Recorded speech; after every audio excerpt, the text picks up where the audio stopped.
وتحية لأخوات الرجال الصامدات المناضلات العاملات يدا بيد مع الرجال للدفاع عن الكرامة وصيانة الأرض والعرض والسيادة. نلتقي مع بعضنا اليوم في هذا المقام الكريم لنعيش معا ونستذكر سويا واقعا مرا وقاسيا فرضته ظروف الواقع على بقعة من أرض بلادنا، ونؤكد أن نقاسمهم بشعورنا ووجداننا كل تفاصيل محنتهم، كما نؤكد أننا الداعم والمساند لهم على الدوام والمدافع والمقاوم عنهم حتى التحرير والعودة بكرامة. ومن منا لا يعرف ما تعرض له أهلنا في عفرين.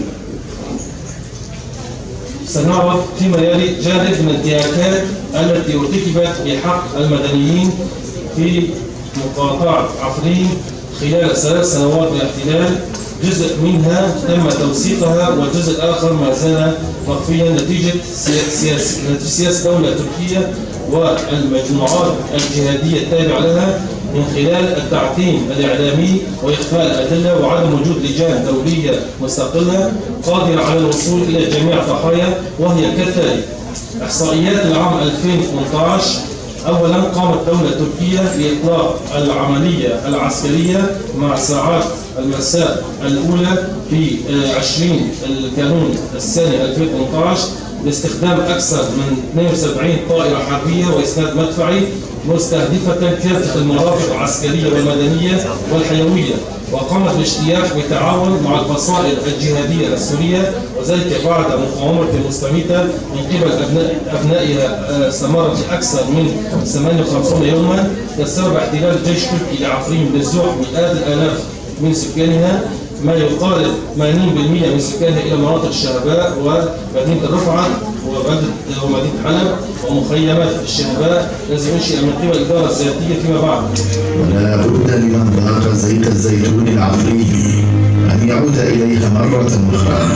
كما يقول سكانها. بلغ عدد سكانها نحو 300,000 من سنة قبل الحرب في سوريا، أكثر من 95% من الكرد، ومارس أبناء الديانات اليزيدية والمسيحية والإسلام معتقداتهم بشكل حر إبان حكم الإدارة الذاتية. بعد اندلاع الحرب تحولت إلى منزل آمن للاجئين الفارين من لهيب الحرب، وأسست الإدارة الذاتية مخيم روبار والشهباء، ووصل عدد النازحين المتواجدين فيهما نحو 100,000 نازح. إلى تركيا لديها مشكلة أساسية مع طريقة التفكير التي يستخدمها رجال الدولة التركية. أردوغان يحكم بفترة العثمانية ويحاول أن يقدمها للمواطن التركي على أنها بإمكانه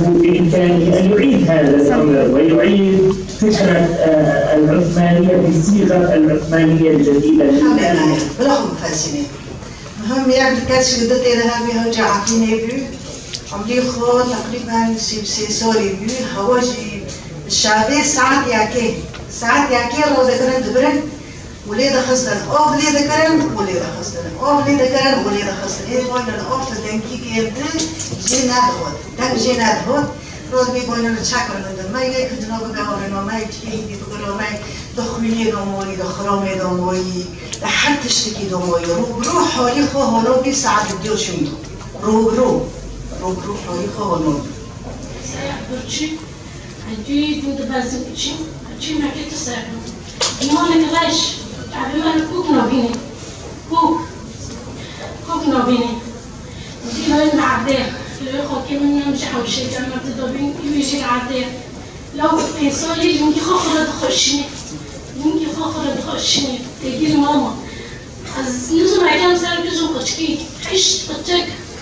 عيشت وعدد هاج جبرين داي يا كي تعبوا كاتيا ستعبوا غنط باشتكي وتبازي داري دابا جران كي من دلو شيء كاتم بعد راه ذاك نجران كي بازم سالو يخو أنا زمان كان توصي خوكي خو حمزي خوكي خوكم أنا زمان كي خوكي من جيج من تبتر لو يوم شيء مروكت أسيلو ستعبوا دخن صحي نوبي أسيلو لي دخن صحي نوبي جمي بناني هي لا يكون كلام مسكين هاي جبرين دورة خوي سيرو داري داس دورة داري وماما قرتي من أنا الزفاف كل يوم بتنجي نفسي قصيدة تعبون بيا نمري كافي داربون نايلي دارت كافي دابا بماما أنا المكتبة قد فات كان بانور دابا كيبريك خازي ببرا هاوجي نور نفسي قصيدة تعبون بيا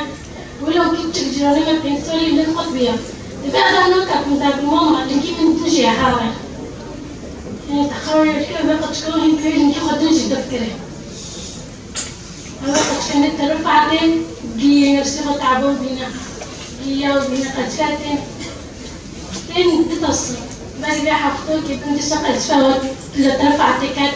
شعور على ملان دي ستزاربين لأنه متلبة أو تشكي جماعة كتير لا يوم نفسي تعبون بين متلبة يشارك الزقاني قاني كيف يسكنوا قد فاتن تيما خاصة ما نجي خاصين حقوق الإنسان حقوق شكلنا نواكي وقت كده ولا يكون نواكي بقى شكلنا خاصين حقيقة تكاو خاصة حقيقة قد شكلنا بيخلينا بلان دلابة لو إن تزام بخايا تزام في قد شكلنا وانا ما بيسافيها كيف تزام بخايا خاصة ما عند خاصين لدولاته لحقوق الإنسان حقوق الطفل وكذا كان حقيقة مزيان بخوصة يا كأزمة حقيقة صار ومخص خوينا ما قدش كني شيء حيش عطينا مني وبعدين نقع في نقد خوصة وبعدين نقد ساعات خوش مخص ما تقدم مسؤولية من حقنا جماعة ضبط قدش كنا حقيقة كنا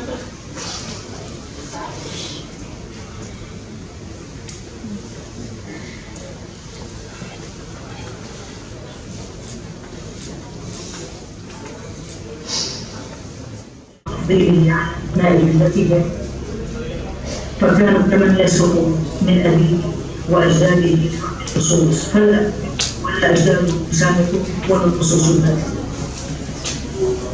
تلافين من أجل هذه الأسباب تلافين من أجل قضايا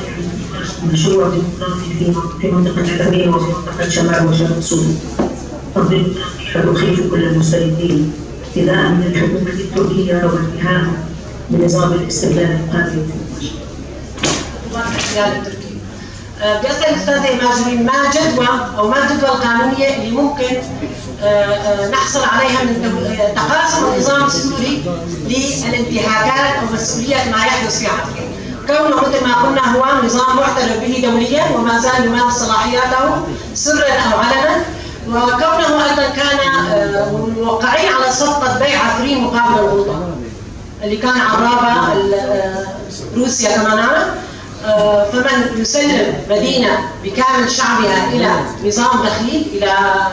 جارة دخيلة ومعتدية أعتقد يتحمل أيضا هو الجزء الأكبر من المسؤولية، ومن يتنصل عن حماية شعبه في هذه المرحلة أعتقد يجب أيضا أن يقدم للمحاكم الدولية. يعني